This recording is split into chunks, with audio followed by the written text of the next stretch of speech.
मैंने अपनी आंखों से देखा था कि मेरी सबसे अच्छी दोस्त ने मेरे बच्चे को अपने बच्चे से बदल दिया था, लेकिन मैंने उसे बेनकाब नहीं किया। मैं चुपचाप बेबी रूम में गई और दोनों बच्चों को वापस सही जगह पर बदल दिया। 18 साल बीत गए, मेरी बेटी बड़ी हो गई। इन सालों में मेरी दोस्त हर दिन मेरी बेटी से मिलने आती थी और हर बार ढेर सारे महंगे गिफ्ट लाती थी, लेकिन अजीब बात यह थी उसकी अपनी बेटी के पास अच्छे कपड़े भी नहीं थे। मैंने एक दिन उसे डांटा, लेकिन वो अपनी ही बेटी पर गुस्सा करने लगी। कुछ ही दिनों में दोनों लड़कियों की 18वीं सालगिरह आने वाली थी। जब उसे पता चला कि मैं अपनी कंपनी अपनी बेटी को देने वाली हूँ, तो उसकी आंखों में लालच साफ दिखने लगा।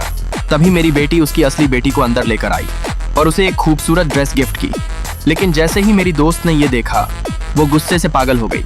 वो उस लड़की से ड्रेस छीनने लगी, जैसे वो उसके लायक ही नहीं हो। मैं ये सब देखकर चुप नहीं रह सकी और उसे रोक दिया। फंक्शन के दिन वो मेरी बेटी को प्यार से गले लगा रही थी, लेकिन उसकी अपनी बेटी फटी हुई ड्रेस में पीछे खड़ी थी।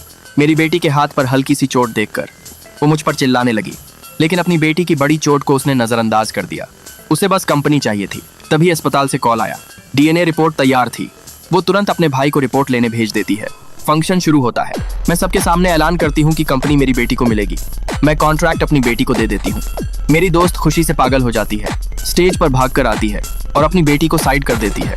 वो कहती है कि उसके पास मेरी बेटी के लिए एक सरप्राइज है।